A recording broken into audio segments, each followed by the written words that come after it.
오늘도 우리에게 주신 이 주님의 말씀을 통해서 불안한 믿음이 확신 있는 믿음으로, 흔들리는 믿음이 견고한 믿음으로 회복되는 이 시간 되기를 주님의 이름으로 축복합니다. 시편 124편 우리 감사시라 이렇게 부릅니다. 그래서 이 성경 이렇게 위쪽에 보면 작은 글씨로 다윗의 시라 이렇게 표제가 기록된 것을 보면 다윗이 하나님께 드린 감사시라 볼 수가 있는 것이지요. 그런데 단지 일상적인 감사가 아니었다는 거예요. 이 본문을 가만히 들여다보면 다윗이 처했던 참 암울했던 상황들을 은유적으로, 비유적으로 묘사하는 것을 확인할 수 있습니다. 예를 들어서 3절에 보면 노여움이 맹렬히 삼켰다 이렇게 말하죠. 또 4절에 보면 물이 휩쓸었다, 삼켰다, 홍수가 삼켰다 이런 표현이고, 6절에 보면 짐승에게 씹힐 정도, 잡아먹힐 정도의 위협이 있었다. 그리고 7절에 보면 사냥꾼의 올무에 갇혔다. 그러니까 여러분, 이 감사라고 하는 이 고백은요, 그냥 편안한 모든 것이 다 잘 된 중에 했던 감사가 아니에요. 죽음의 위협 속에서 살려주신 은혜에 감사하고, 극한 고난 속에서 지켜주신 은혜에 감사하고, 절대절명 그 위기 속에서 건져주신 하나님의 은혜에 감사하고 있는 것입니다. 그래서 이 124편을 감사시라고도 하지만 승리의 시다, 구원의 시다 이렇게 부르기도 하는 것이지요. 하나님께서 그 삶의 어려움에 있을 때 승리케 하셨고 구원해 주셨던 그 손길을 기억하며 드린 찬양이기 때문에 그렇습니다.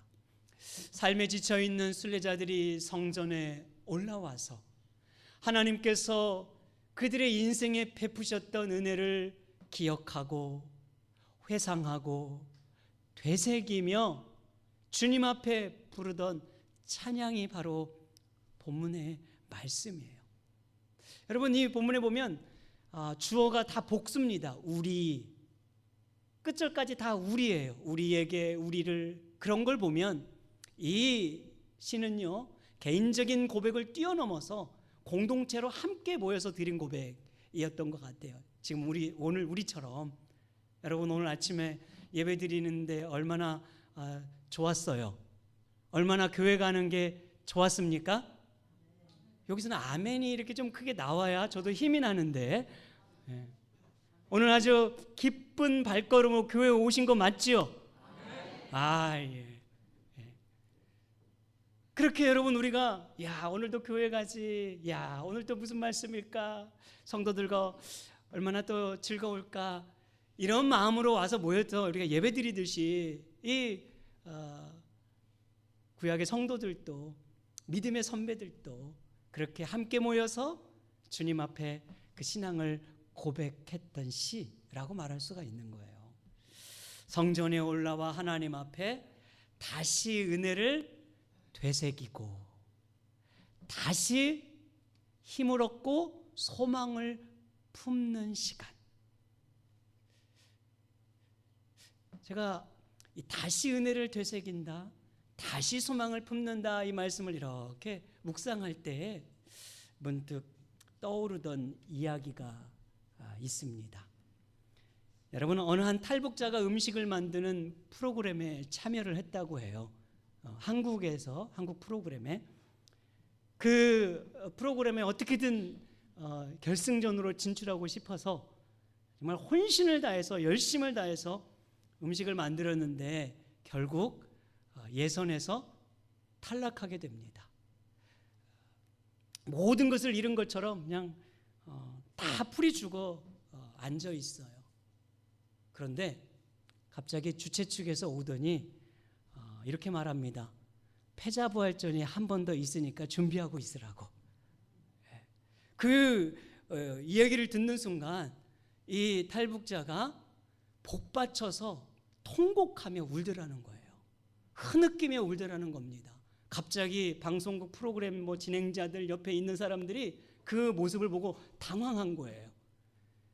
본선에 진출한 것도 아니고 결승전에 진출한 것도 아니고 단지 패자부활전에 한 번 더 참여할 기회가 생겼다는 것 뿐인데 뭐가 그렇게 좋다고 통곡하며 우는가 너무 의아해가지고 물었던 거예요. 그러니까 이 탈북자가 이렇게 말합니다. 북한 땅에서는 기회라는 것이 없었습니다. 한 번 실패하면 끝나는 거예요. 한 번의 실수에 목숨을 걸어야 합니다. 다시 기회를 얻는다는 것이요, 그건 상상할 수 없는 겁니다. 그렇게 그분의 인생은 살얼음판을 걷는 긴장된 삶을 살아왔던 거예요. 그래서 한국에 와가지고 프로그램에 참여했는데 떨어졌잖아요. 어쨌든 떨어지면 끝이에요, 자기 생각은. 그런데 한 번 더 기회를 주는 거예요. 패자부활전이든 뭐든 한 번 더 기회를 준다는 것 자체가 그분에게는 너무 큰 은혜였다는 거죠. 그래서 그렇게 복받쳐 울었다는 이야기였습니다. 제가 이 이야기를 이렇게 생각하면서 깨닫게 된 것이 있어요. 여러분, 기독교 신앙의 위대함이 무엇일까요? 하나님 사랑의 위대함, 그 크심이란 어디에 있을까라고 할 때 여러 가지 표현할 수 있겠지만 다시, 영어로 again. 하나님이 우리에게 주신 최고의 선물, 아니 우리가 하나님으로 받을 수 있는 최고의 특혜는 뭐냐면 다시라는 거예요. 어떤 악조건에 있을지라도, 아무리 우리의 삶이 실패할지라도 실수할지라도 다시 예배 자리로 나오면, 다시 은혜를 사모하면, 다시 십자가를 바라보면 하나님은 그런 우리에게 다시 찾아와 주시고, 다시 우리를 만나 주시고, 다시 회복시켜 주시고, 다시 힘을 주시며 다시 사명을 깨닫게 하시는 줄 믿습니다. 얼마나 놀라운 복음입니까? 저는 이 다시, 이 어게인이라는 이 단어 하나에 다시 한번 굉장히 깨달음을 얻게 된 거예요. 여러분, 이 믿음의 선조들이 성전으로 올라가서 무엇을 생각했어요? 어떻게 살까? 삶의 처지를 먼저 생각한 게 아니에요.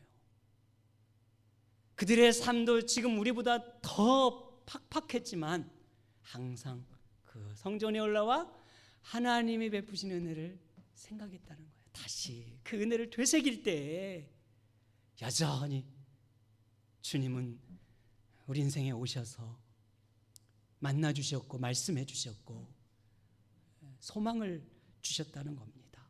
저는 오늘 예배의 자리가 다시 그 은혜를 되새기고 소망을 품는 자리가 되길 축복합니다. 자, 본문은 이렇게 시작하고 있어요. 1절, 2절 보십시오. 이스라엘은 이제 말하기를 여호와께서 우리 편에 계시지 아니하셨더라면 우리가 어떻게 하였으랴. 아멘. 제가 이것을 좀 이렇게 번역본들을 찾아보니까 새 번역은 더 마음에 와닿게 번역이 되어 있더라고요. 들어보세요. 이스라엘아 대답해 보아라. 주께서 우리 편이 아니셨다면 우리가 어떠하였겠느냐. 주께서 우리와 함께하지 않았다면 어땠을지 한번 생각해 보라는 거예요. 그것을 두 번이나 반복하죠. 그러니까 하나님이 만약 우리와 함께하지 않았다면 우리의 인생이 얼마나 지금보다 더 불행하고 비참했을지를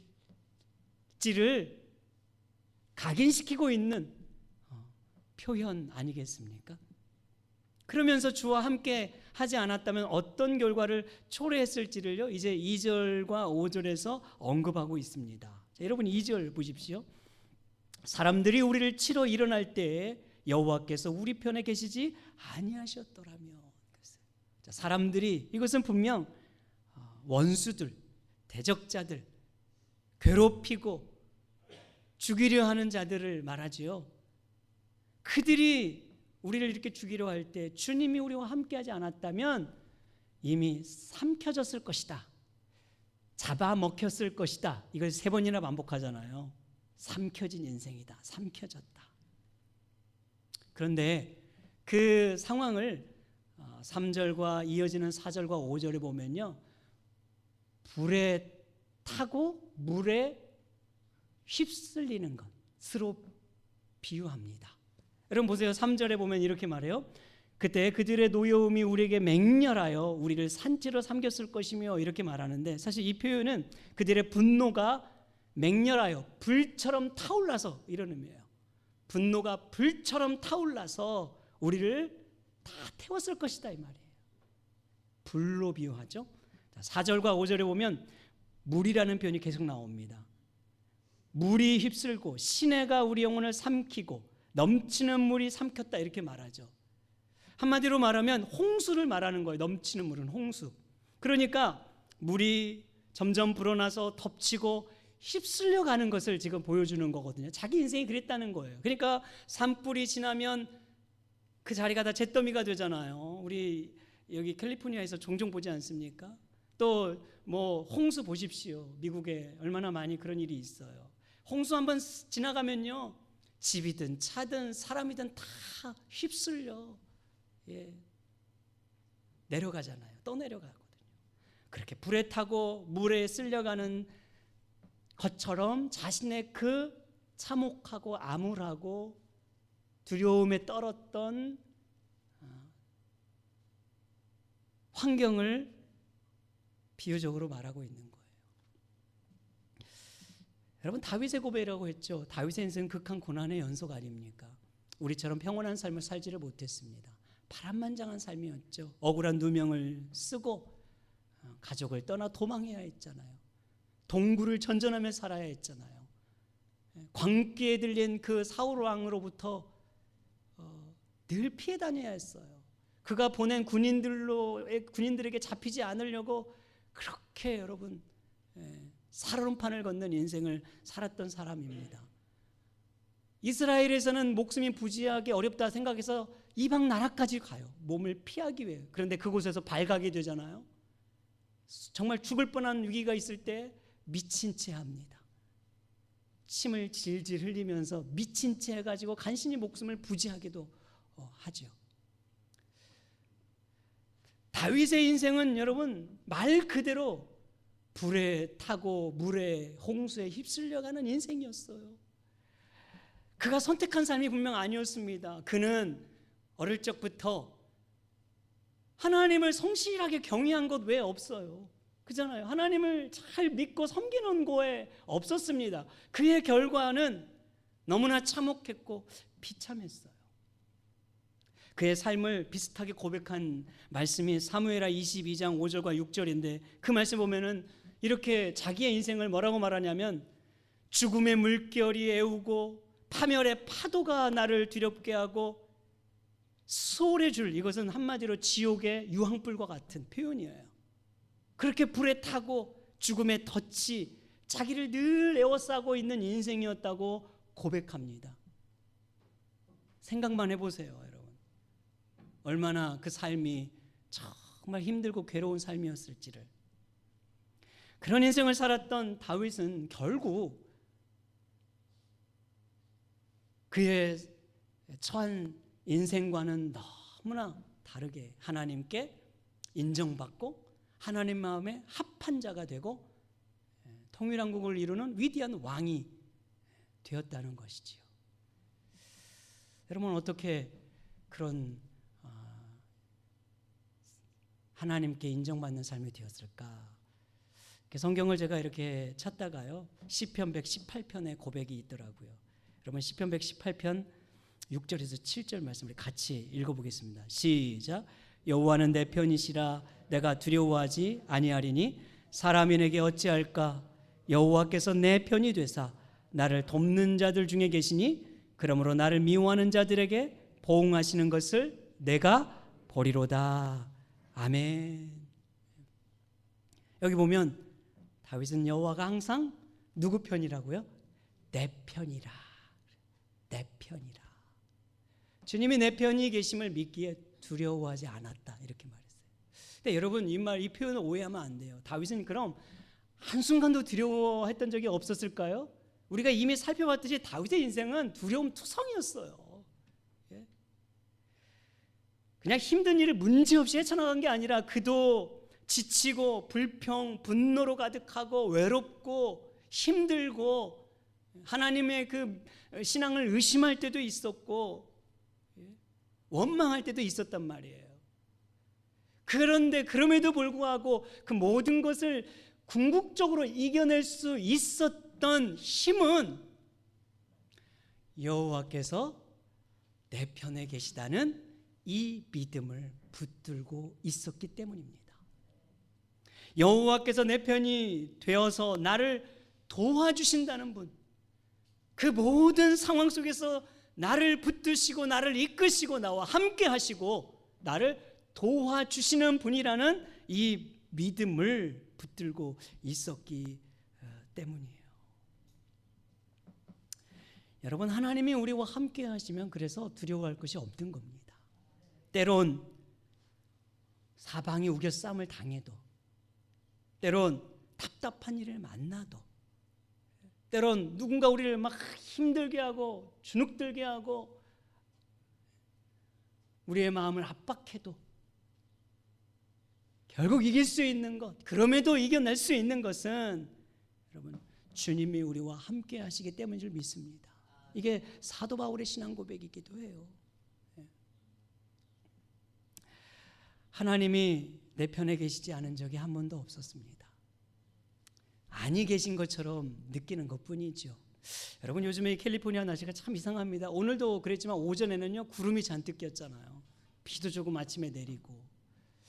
예년 같으면 6월 되면은요 좀 해가 쨍쨍 뜨고 좀 더울 날씨거든요. 그런데 유난히 올해는 더 오전에는 거의 구름이 끼는 것 같아요.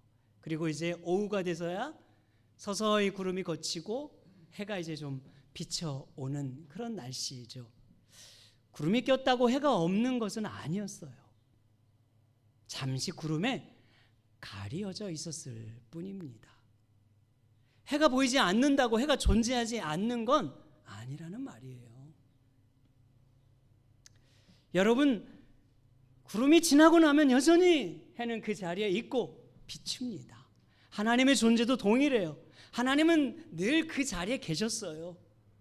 하나님은 늘 우리 편에 계셨습니다. 그런데 단지 우리의 인생을 에워싸는 그 어떤 것이 하나님의 존재를 가리고 있었던 것뿐이죠. 그래서 우리가 못 느끼고 있었던 것뿐이에요.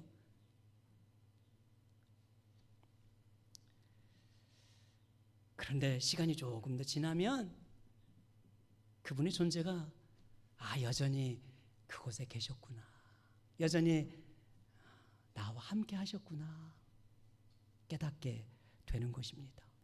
여러분, 하나님은 변함없이 우리 편에 계세요. 우리와 동행하시고요.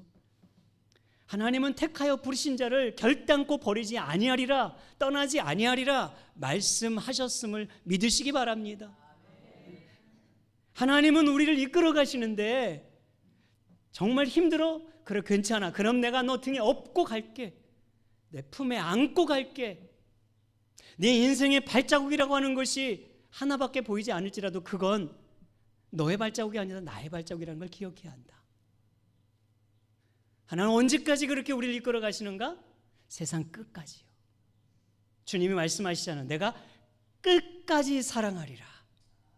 주님도 내가 세상 끝까지 너와 함께 하시라. 여러분, 믿으시기 바랍니다.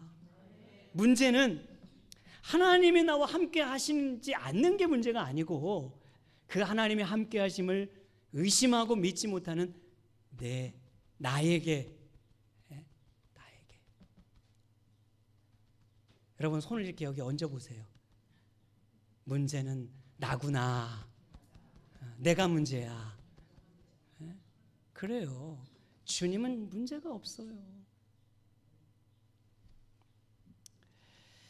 여러분, 아브라함 링컨의 일화가 있잖아요. 여러분들 좀 아셨을 거예요. 남북전쟁 당시 북쪽 군사가 남쪽 군대 이렇게 우세에 이렇게 밀리고 있을 때 한 부하가 이 링컨한테 와가지고 이렇게 말했다고 하잖아요. 각하, 하나님이 우리 편에 계시다면 얼마나 좋을까요? 그렇게 말하니까 그때 링컨이 말하기를, 아니 무슨 말이냐고. 하나님이 우리 편에 계신 걸 의심하지 말고 우리가 하나님 편에 있는가를 생각해 봐야 한다. 다윗의 시에서 그렇게 말씀하셨기 때문이다. 내가 하나님 편에 없었던 적이 더 많다 그 말이에요. 우리의 인생도 그렇지 않습니까? 우리는 늘 뭐가 안 되면 원망하고 불평하고 그것이 그냥 하나님을 향해 가잖아요. 하나님 왜 그러시냐고, 왜 나한테 이러시냐고. 근데 하나님은 한 번도 우리 곁을 떠난 적이 없거든요. 사실 따지고 보면 다 문제는 누구라고요? 나의 믿음이 있는 거예요. 내 믿음, 부족한 내 믿음. 사랑하는 여러분, 여러분들이 오늘 주일날 교회에 올라오실 때 어떤 마음으로 올라오셨어요? 하나님이 내 편이시라는 것을 믿고 기대하며 올라오시길 바랍니다. 여러분들이 주일날 주님의 교회에 올라갈 때에 내 인생의 유일한 지지자가 하나님밖에 없구나라는 걸 기대하며 올라오시길 바랍니다. 나의 힘이 되신 여호와 하나님만을 내가 바라보겠다는 마음을 가지고 올라오시길 바랍니다. 최악의 조건도 최선의 곳으로 이끄시는 하나님, 그 어떤 나쁜 상황도 가장 합당한 것으로 갚아주신 그 하나님을 기대하고 생각하고 바라보면서 올라올 수 있기를 주님의 이름으로 축복합니다. 그러면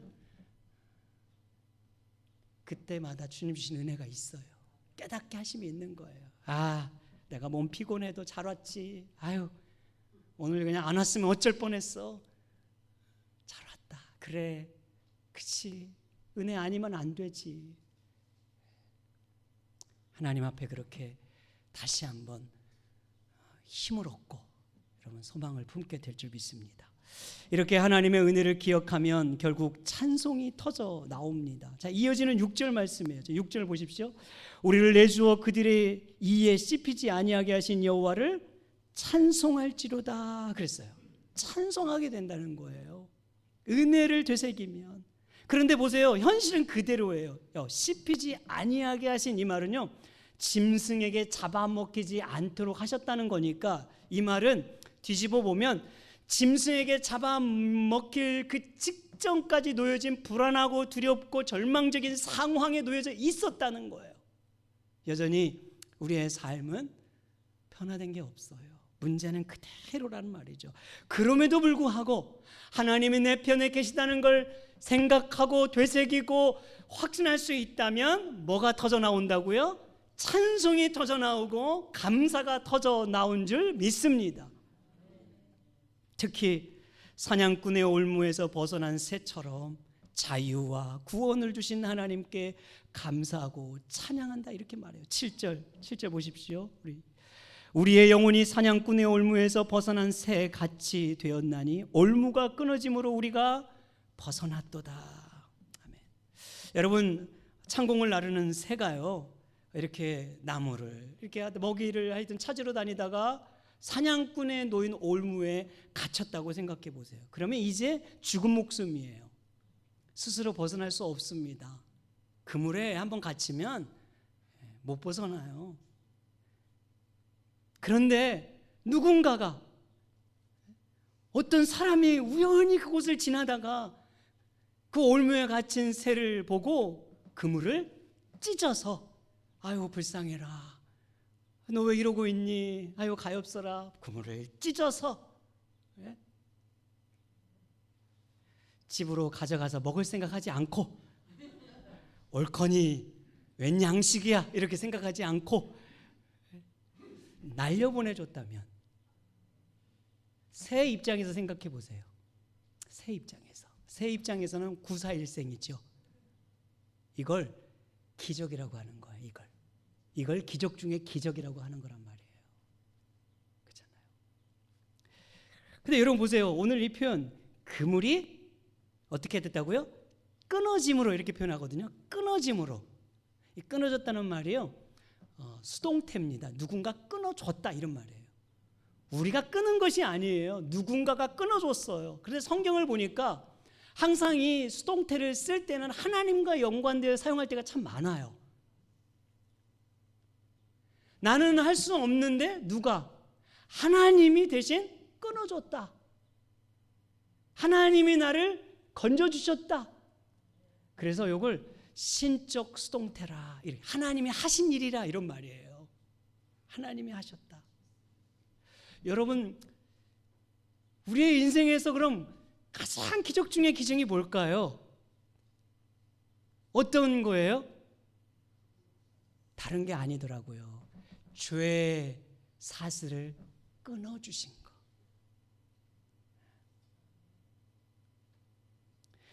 우리 스스로 도저히 해결할 수 없는,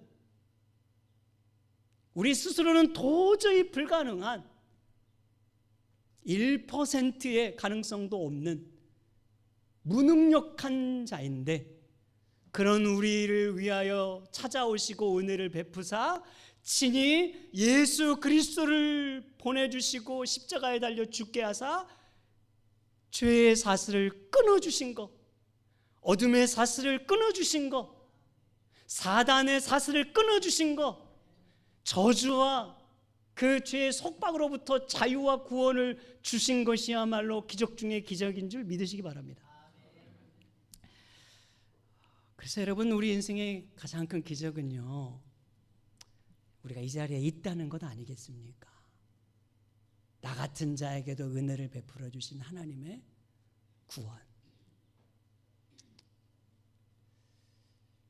그게 기적 중의 기적인 거예요.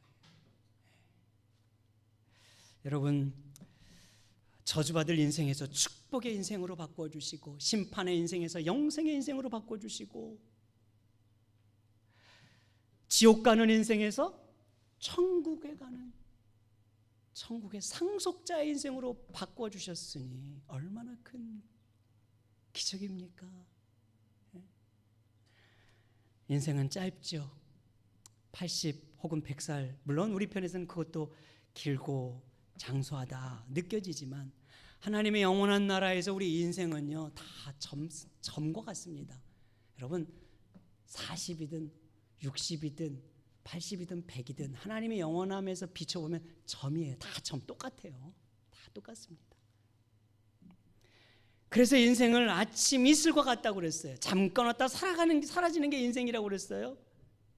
그런 우리 인생이 그 영원한 나라를 품고 천국의 상속자라는 것을 가슴에 담고 살아간다는 것은 얼마나 큰 복이에요. 유한한 인생이 무한한 그 하나님의 나라를 소망하며 산다는 건 얼마나 큰 인생입니까? 큰 복이에요. 그래서 여러분, 천국을 가슴에 품고 사는 사람은 좀 마음의 여유가 있어요. 사람을 대할 때도 좀 여유가 있고, 그냥 작은 것 하나에 열 올리지도 않고 좀 더 이해심도 있게 되는 거고요. 어떻게 하면 좀 더 사랑할까? 어떻게 하면 좀 더 섬길까? 어떻게 하면 좀 더 나누며 살까? 왜? 우리는 영원한 천국을 품고 사는 자이기 때문에. 믿으십니까? 여러분, 팔과 다리가 없이 자란 닉 부이치치라는 사람이 있어요. 아실 거예요. 얼마나 참 우리가 보면 불행합니까? 근데요, 이 고백이 있었어요. 이분이 자기는 하나님께서 혹 팔과 다리를 주실까 봐서 옷장에 신발 한 켤레를 놓고 살았대요. 그런데 그런 일은 일어나지 않았어요. 그런데 이분이 정말 예수를 만나곤 후에 이런 고백을 합니다. 내 인생에서 얻게 된 가장 큰 기적 중의 기적은 바로 내 영혼이 구원받은 것이다. 예수님이 내 안에 계시고 나와 함께 하사 나를 위로해 주시고 내 삶 전체를 이끌어 가시는 것이야말로 내가 받은 가장 큰 기적이다. 여러분, 오늘 우리가 동일하게 이 기적을 누리며 살고 있습니다. 사랑하는 여러분, 말씀했습니다. 가장 큰 기적, 나 같은 인생에 찾아오사 구원하신 은혜인 줄 믿습니다. 구원의 기쁨, 구원의 감격을 매일매일 순간순간 예배 때마다 회복시키십시오. 그렇게 하나님의 은혜를 아는 자는 이렇게 고백합니다. 8절, 나의 도움이 천지를 지으신 여호와의 이름에 있도다. 이 고백 붙들고 한 주간도 살아내시는 여러분 되기를 축복합니다.